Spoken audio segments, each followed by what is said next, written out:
Hi, I'm Ken Howard, and welcome to the Gay Therapy LA podcast. Today's episode is about advice for younger gay men, 12 tips to improve your life now and later.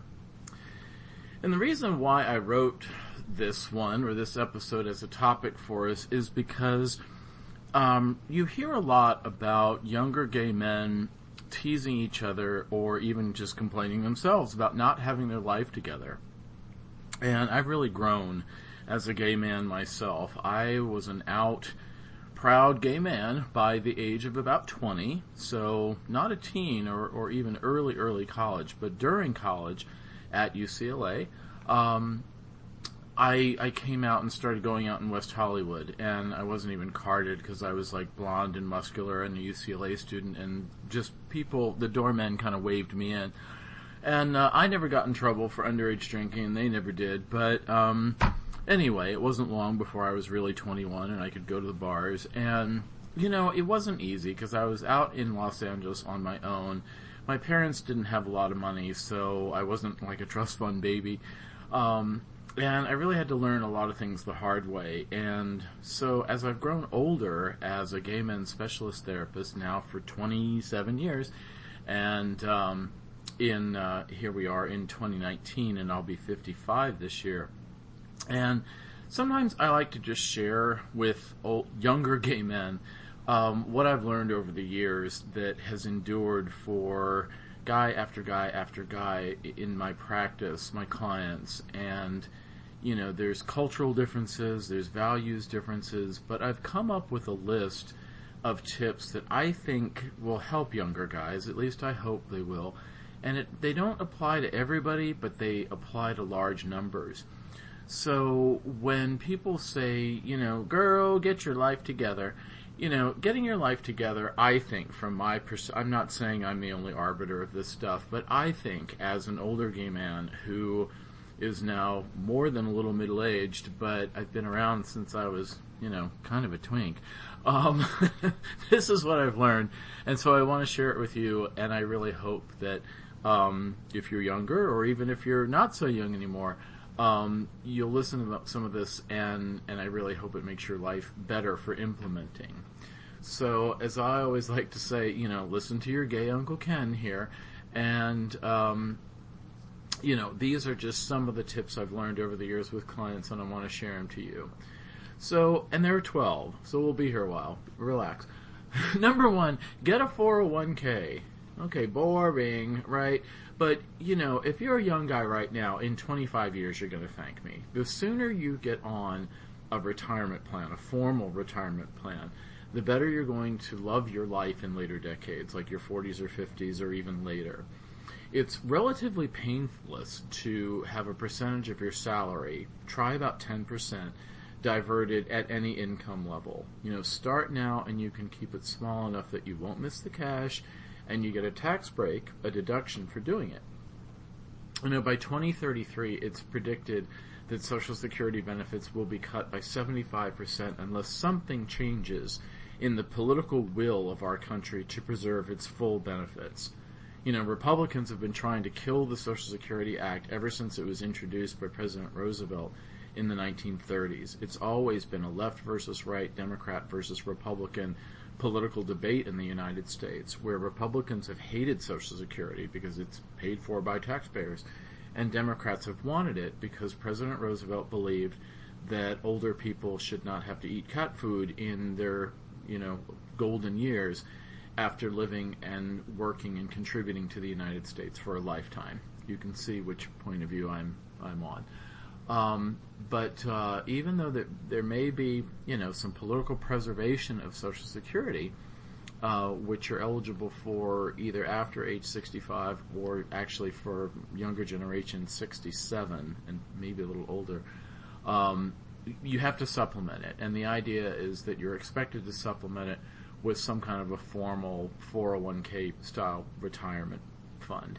And if you don't have a 401k at work, if you don't have that kind of job, like if you're a freelancer, like a hairstylist or an artist or, something where you don't have, regular paycheck that's corporate, then I would suggest saving 10% of your income or even more if you can, 15 if you can, hell, 20 if you can.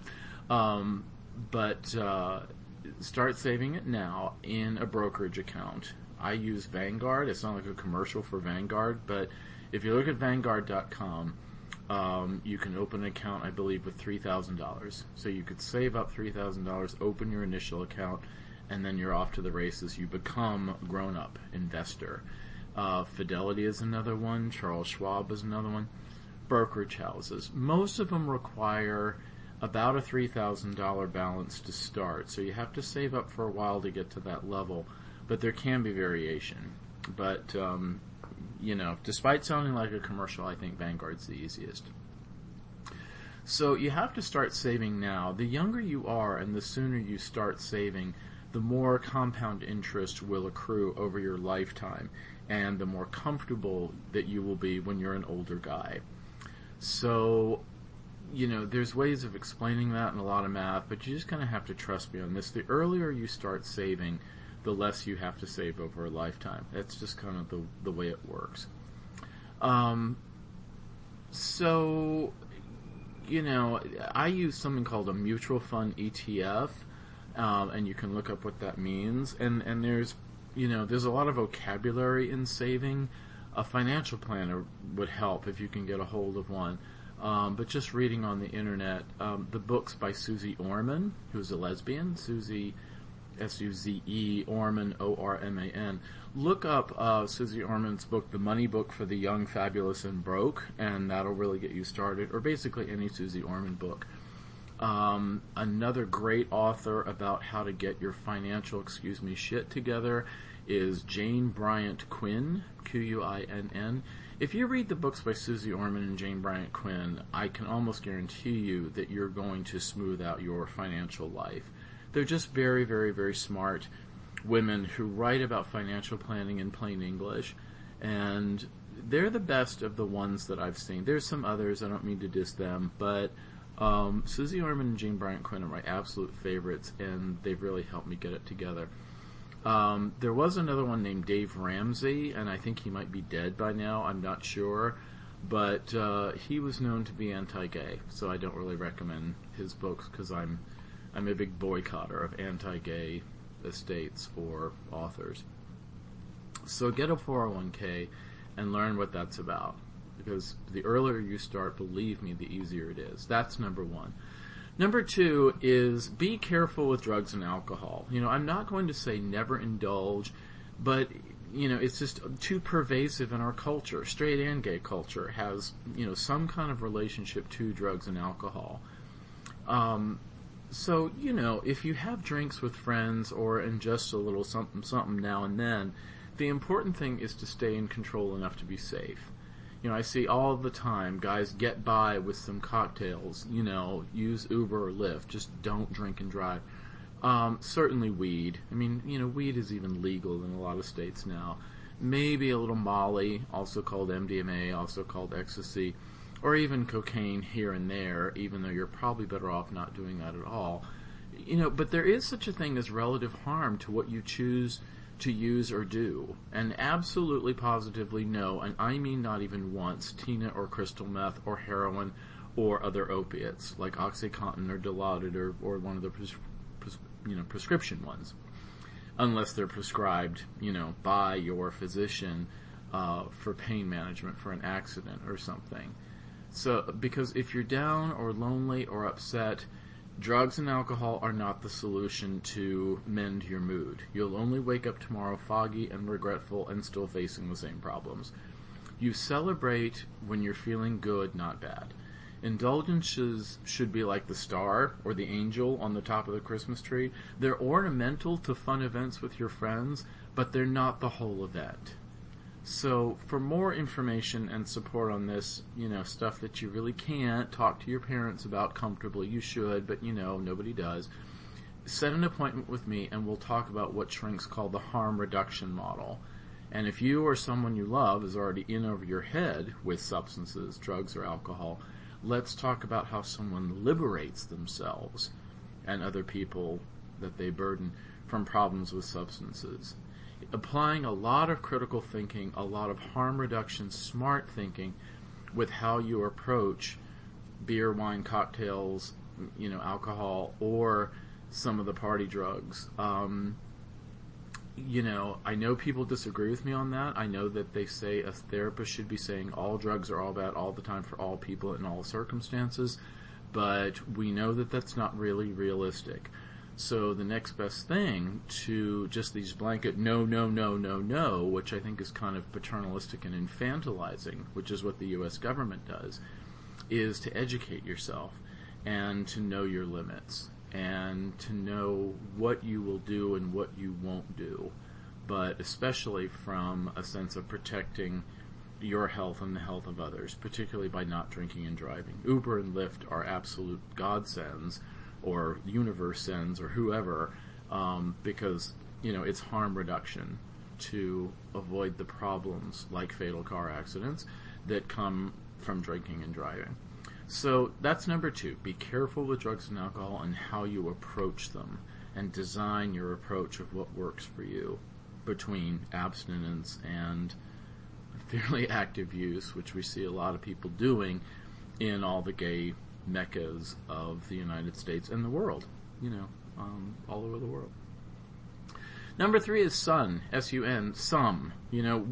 We're built to worship the sun god. Our bodies need some sun to make the vital vitamin D that protects us from pancreatic cancer, heart disease, and stroke. Most Americans are deficient in vitamin D, and I'm one of them. I take a supplement that's a prescription from my doctor. But, you have to plan accordingly. Too much sun and you're at risk of skin cancer, not to mention wrinkles and freckles and premature aging. And it depends on where you're located and how pigmented your skin already is. But generally, after 15 minutes of sun exposure, be a good golden girl and seek out a shady lanai. People who are still looking great when they're older attribute much of this, but maybe not all, to getting only a little bit of sun when they were younger. And conversely, very leathery old skin got there by too much sun exposure in their youth. Both vanity and health prefer the shade, or certainly heavy, like an SPF 15 or 20 or more sunscreen. There was a poem song on the radio a few years ago about using sunscreen. It was part of a graduation speech. I think it was by Baz Luhrmann. And it talked about this, about wearing sunscreen. But really, if you want to be even reasonably youthful when you're older, protect your skin from a lot of sun damage. That's kind of a thing. Number 4 is money. Simply put, you need to be budgeting. So try this formula. All the musts in your budget, your rent, your mortgage, your insurance, your car payments, should equal about half of your take-home net pay after taxes and other deductions like your health plan and your 401k on your pay stub. 30% is your play stash. That's dinners out, theater, concerts, vacations, and whatever. And the final 20% goes to savings or to pay off debt, like student loans, or to build the savings account, or to build your investment account. If you can't live on what you make, figure out how to make more, which is a topic for counseling and coaching too. I coach guys on how to make more money in their career all the time.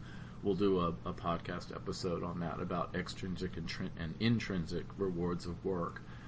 And you can get in touch with me if you want to talk about strategies on how to earn more money, because I really have my finger on what gay men do and what they earn doing it over many, many years of seeing so many guys in so many different careers and knowing what they pay, because I have to know your income to determine your session fee on my sliding scale in my practice. So we talk a lot about what people earn. Normally you can't ask that of friends because it's not polite, but we have to do that for practical reasons.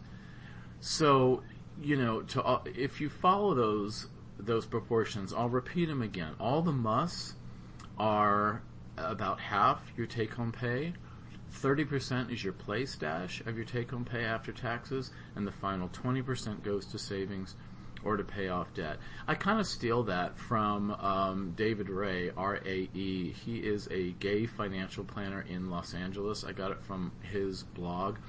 If you want to know more about his work, and it's great, he has a great, really, really funny blog. He's kind of obsessed with Golden Girls like I am, and he's a great guy. So look up David Ray, R-A-E. in a Google search, and you'll find more on how to manage money for gay men with his material, including those formulas. Number 5 is education. Get some. A high school degree is pretty much a minimum if you're going to have a chance of supporting yourself. A college degree will statistically get you more money and more job security when the economy dips. However, a college degree no longer guarantees, middle class or upper middle class prosperity. An estimated 13 million recent college grads are working jobs that don't require their degree. Figure out what makes you happy and get as much education as you need to do well at it. If you're self-employed or want to be, I can coach you on how that's done. Because, I've been successfully self-employed full-time for over 15 years. And after many years of working for others in the private, corporate, public, and nonprofit sectors, I do executive coaching in all those areas. But one of the things I do a lot in my practice is career and business coaching for people who are self-employed, because it takes a lot of discipline and it takes a lot of motivation, and having somebody to partner with and guide you, I think, can be helpful. I've seen that work for a lot of people. Now, graduate educations, like a master's or a doctor degree, like my own, the MSW, the Master of Social Work, are very valuable. They give me, in my case, the career that I wanted as a therapist. But these things have to be planned really carefully to make them pay off in the long run. I always tell students when I teach occasionally and my clients that it took me 16 years of monthly student loan payments to pay off my student loan for my master's degree, and I would do it all over again in a heartbeat, because it gave me the professional degree that gave me my professional career, that gave me the professional life that I wanted, which is helping all you guys, and I can't think of anything better to do. So thank you for that. You guys, support what I do, and I'm here for you, and that's all made possible because of the education that I had. So I recently worked with a guy on this who decided to go back and get his doctorate, and we talked a lot about the pros and cons. We talked about the return on investment. And we talked about how to approach that from the beginning to end, or really from the end to the beginning. We talked about where he wanted to be, and then we outlined the steps to get there. So get an education. That's number 5. Number 6 is get some life skills. It goes way beyond being able to open a jar of spaghetti sauce or get your underwear flour fresh. You can learn all kinds of life hacks online on these websites, but you also need to know some basics, like how to communicate, how to set goals, how to stand up for yourself. I teach in a sort of communication skills model, and how to solve life problems. You have to master things like persistence, resilience, gratitude, flexibility, also called neuroplasticity, balance, anger management, assertiveness, forgiveness, and something that shrinks call affect regulation, which is, getting a hold of yourself when you want to fly off the handle. Most of that comes from living life and observing the people you respect and screwing up and just trying it all over again. But counseling and coaching can help with all those things. Those are fairly formal emotional intelligence skills. We've all read the self-help books, but having some help from a live person really makes those self-help concepts come to life. Number 7 is figure out how to network. None of us goes through this life alone. Relying on others when you need to, and helping when you can, and putting people together is networking, whether you would apply it at a business mixer or at a pool party. And in today's economy, it can be as much about who you know as what you know. So if clinical diagnoses like panic disorder or social anxiety, social phobia, or even just general shyness get in the way of you building a professional and personal network, it's time to address these, usually through cognitive behavioral therapy or coaching on how to overcome things like social anxiety. But networking and having things like informational interviews, I've seen guys build their careers by doing this, and I really encourage that. I will even sometimes refer my clients to each other if I have their written permission for them to have like a lunch meeting or something. They don't really talk about, their work with me, but they just kind of network. Because, it's kind of a lavender mafia. Gay men tend to look out for other gay men. I'm not saying that's necessarily right, because we don't want to get into discrimination, particularly against other groups. However, gay men kind of have a sense of networking and mentoring and supporting each other in the workplace. Number 8 is read great books. This is a list that just never ends and really never should. But there's a number of kind of classic gay men's books about what it's like to be gay and doing it historically, like Tales of the City by Olmsted Marpin. That's been televised or made into television a couple times. And The Band Played On by Randy Shilts, Shilts, about the history of the AIDS crisis. Dancer from the Dance by Andrew Holleran. Holleran is Holleran. Stonewall by Martin Duberman, Duberman. Brideshead Revisited, the classic English tale by Evelyn Waugh, Waugh. The Front Runner is, these classic novels.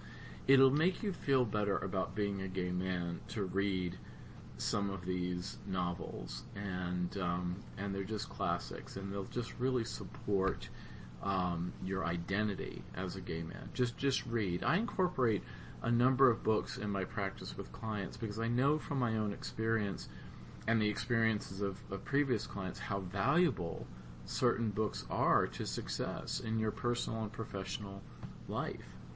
So we talk a lot about books in my practice and how they can be an adjunct to therapy. Number 9 is travel. Now, we talked about savings a minute ago, but, to the extent that you can, travel. See the world. There's a lot to be learned and enjoyed just about anywhere outside your day-to-day life.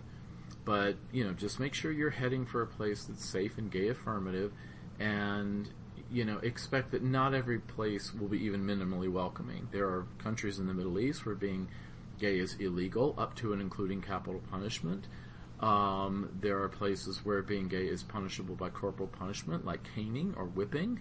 So just parts of Indonesia, and certainly in some of the African nations where kill the gays, that's their thing.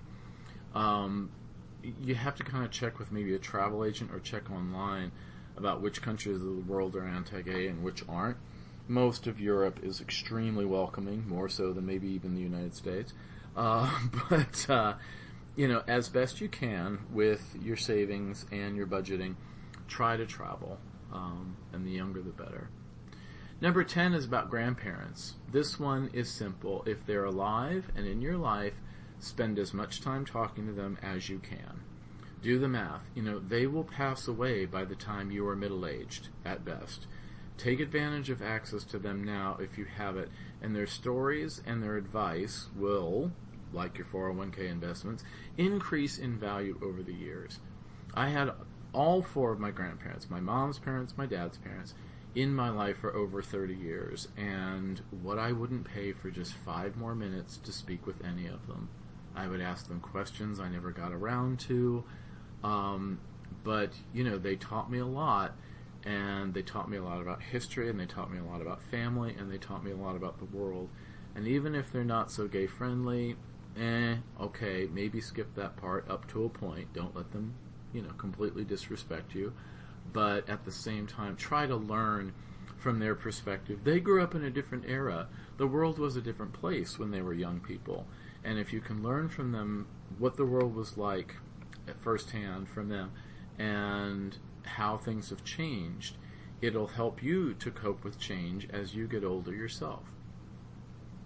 So number 11 is about sex. I hear so much misinformation, hearsay, and hysteria about sex that it's really troubling, especially in my education becoming a certified sex therapist. I'll keep you updated on that. But in that process, learning more and more and more, education is key. For example, there's still so many myths about HIV, even in the era of undetectable equals untransmissible, and treatment is prevention, and certainly PrEP, right, Truvada. But it's really important to educate yourself as much as you can about sex, about what it is mentally and physically, what it is socially and interpersonally, about HIV risk management, about STD risk management. And if you don't know about PrEP, it's really important that you learn. Go to prepfacts.org and it'll have some, or just look up PrEP information in a Google search. So get educated on how to manage HIV and STD risks, but also relax and enjoy what your young body wants to do. I would say sex when you're younger generally is easier, and this is a time in general of youth, beauty, energy, and abundant sexual functioning, strong hormones and working testicles and all that stuff. But later, sex can be a little more complex with demanding jobs that require more hours and more responsibilities, the complexities of relationships, and lots of just, being a grown-up duties that can be stressors on a sex life, not to mention age-related erectile dysfunction or dips in libido, usually caused by testosterone changes. And we'll talk about that in another episode.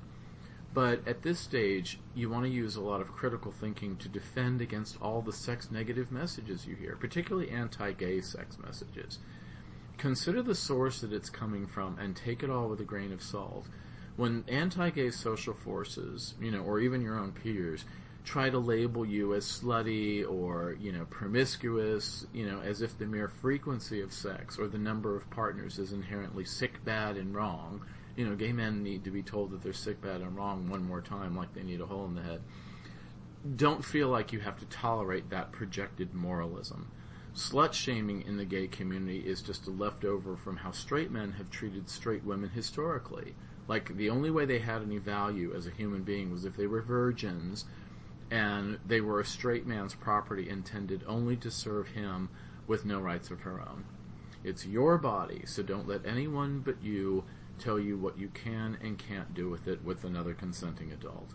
That's sexual self-empowerment. And as I say in my book, Self-Empowerment, Have the Life You Want, available on Amazon, by the way, is, sexual self-empowerment is saying yes when you want to say yes, and saying no when you want to say no, without guilt or explanation or misgivings. This is why I'm really against this whole sex addiction concept, because as an academic and as a mental health professional, it's not evidence-based mental health practice, and it's not sound academically, and it's also very sex-negative and disproportionately anti-gay. The work of people like David Ley, L-E-Y, who wrote The Myth of Sex Addiction, or the work of sexologist Marty Klein, K-L-E-I-N, Marty, and even an article by Joe Kort, K-O-R-T, my colleague in Detroit, Michigan area, has written about how the sex addiction treatment is particularly pejorative for gay men. There are alternatives for what we call out of control or feeling out of control sexual behavior. So self-empowerment in your sexual functioning is one of the most important things to master in your adult life because it lasts a really, really long time, decades.